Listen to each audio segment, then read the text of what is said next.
Hey everyone, I just finished recording part 3 of my M-Blind Without Visualizing Memo series, and the video itself was really uninteresting. It was just the camera basically pointed at an empty table, so I'm putting the audio to a recent multi-blind attempt I did. So enjoy.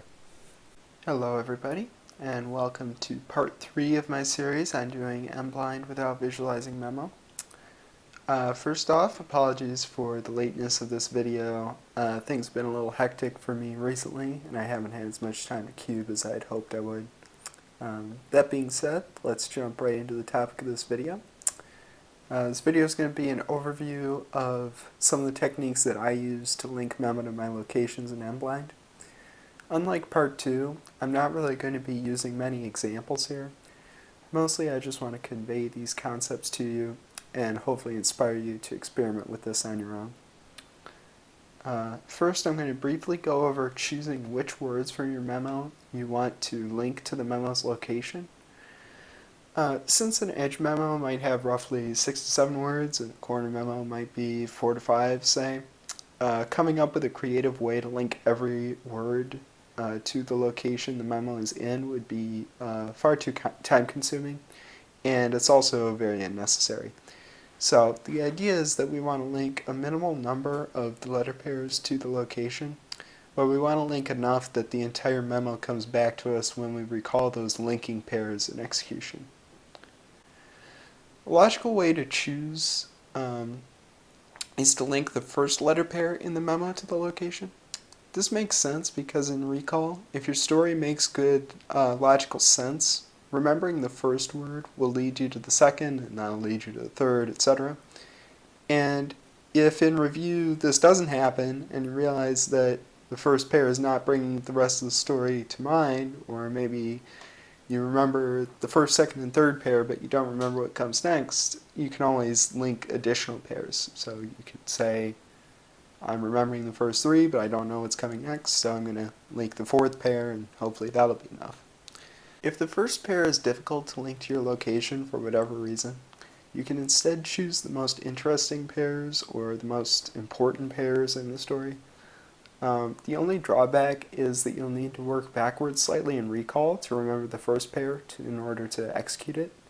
But if your story is connected well, this can be done very quickly, and it can even be done while you're executing the previous piece type, the previous cube or whatever, making this theoretically no slower than the first technique because you can be thinking ahead and hopefully recall the next memo in time to not have any pauses.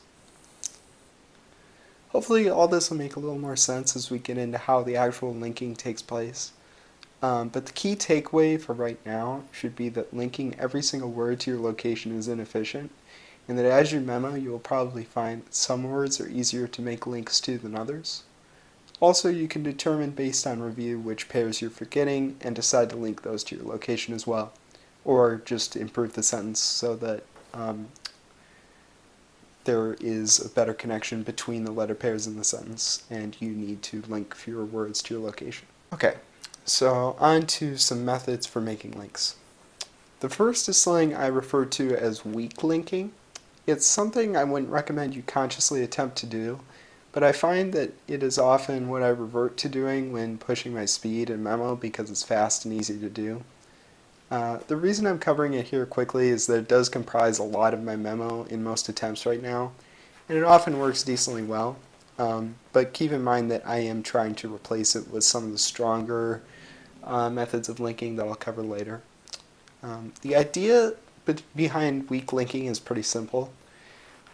Just think of the location and start memoing.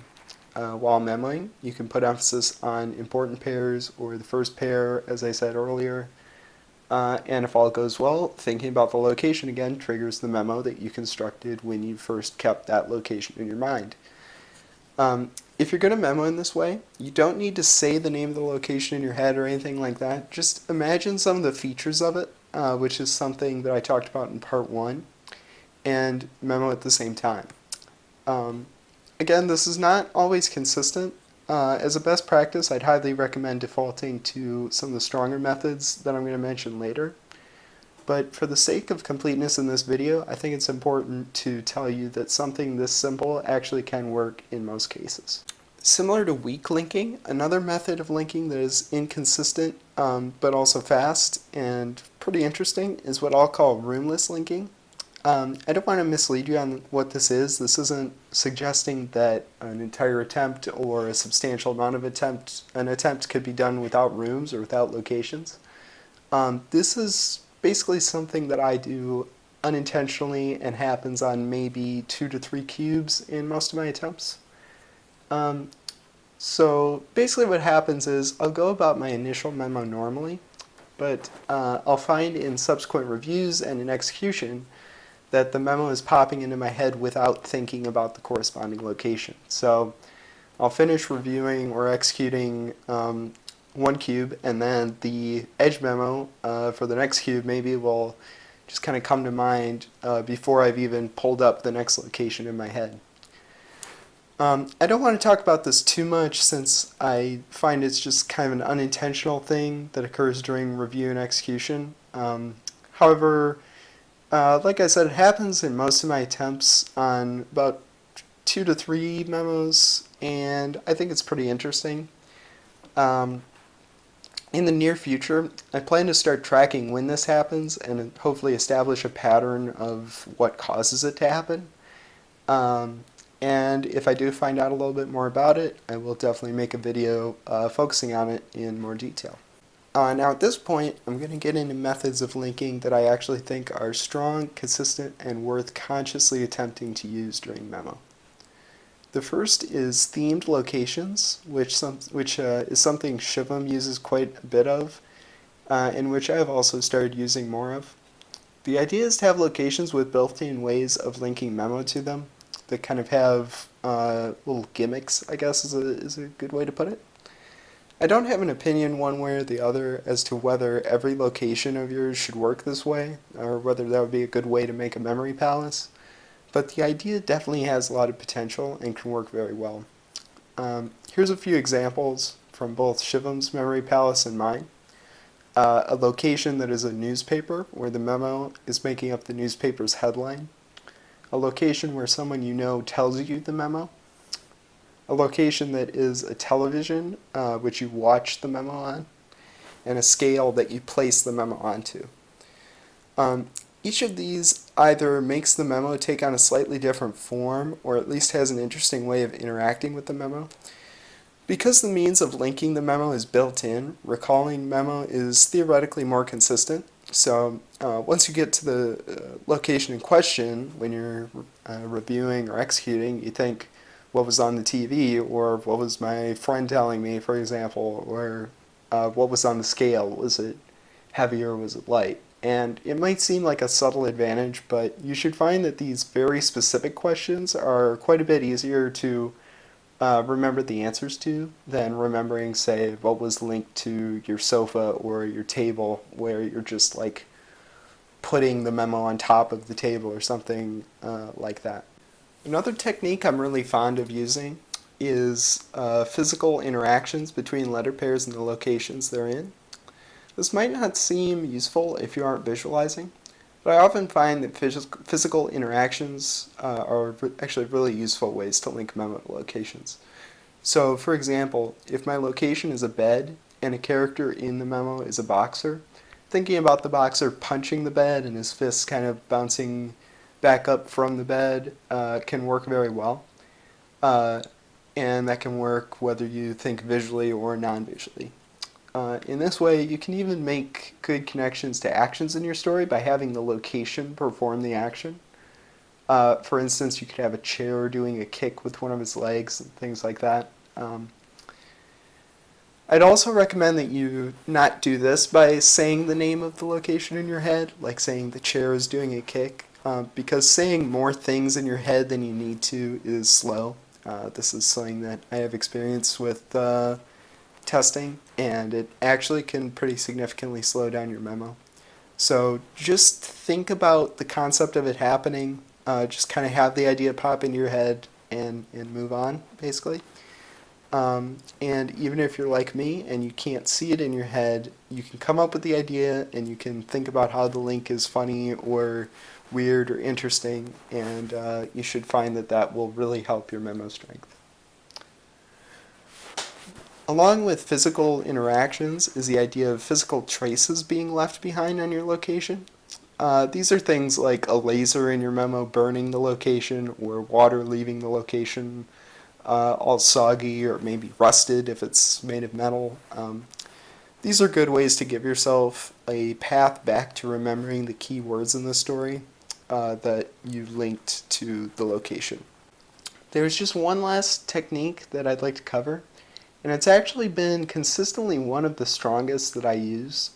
The concept is transformations, where the location or part of the location transforms into an object from the memo. So once I used this technique to transform the hands of a clock, which is one of my locations, into breadsticks, since bread was the first letter pair word in my memo. Another time I thought of a power line becoming the horn of a unicorn, since the memo in my power line location included a unicorn. This technique has the drawback of forcing you to only link one word to your location, or at least making it difficult to link more than one. But I've found that it leads to really strong links, and I definitely recommend that you try it out. Given its drawback, you may find it especially useful for shorter memos like corner memos, or for memos that already make a lot of logical sense that you will easily recall from only one letter pair. An interesting variant of this that I don't use as often is the idea of changing the location into the shape of the object from the memo. I suspect that this would work really well if you can visualize, but even non-visually it can work in some situations, especially if the shapeshift is really dramatic, like a big piano morphing into the shape of a tiny dog or something like that. The last point I want to make in this video is to give a little warning about a really bad habit that you can fall into that I'm actually still working on eliminating from my solves. And the problem that I'm talking about is linking your location to your memo rather than the other way around. So here's an example of what I mean. Let's say my location is an oven, and the first word in my memo is a pie. So that seems pretty lucky because a pie would be logically baked in an oven, so I might move on with my attempt thinking that's a pretty good link to that memo. The problem is that when I'm executing and I come to my oven location, I don't really have any good path from the oven to the pie. I might recall it, but believe it or not, links like this one often get forgotten. So let's say I forget the cube, and once the attempt's over, I look at the cube that I set aside because I forgot it, and I see that the memo started with pie, and I think the pie in the oven, that's really obvious, how could I forget that? And the reason is that I started from pie, and I made a link back to the oven. So if I'm given the memo, I can easily tell you what location it was in, but not the other way around so well. And the other way around is the only thing we care about in MBLD because you need to remember your story by thinking about the location. It's a really subtle difference, but instead you should think about opening the oven and a pie being inside or something like that. And then in recall you think what was baking in the oven, and it's much more likely that you will accurately recall the word. So always start from your location and connect to the memo. The best way to build up good habits in this area, in my experience, is to both start thinking about it in your solves and try to avoid it, and also to practice making good links by hand scrambling and linking the resulting memo to a location from your system, keeping this potential error in mind. And just do this over and over and get a little practice with it in a low pressure, like untimed kind of a way. Also, always making sure to pull up the location in your mind before starting to memo is pretty helpful.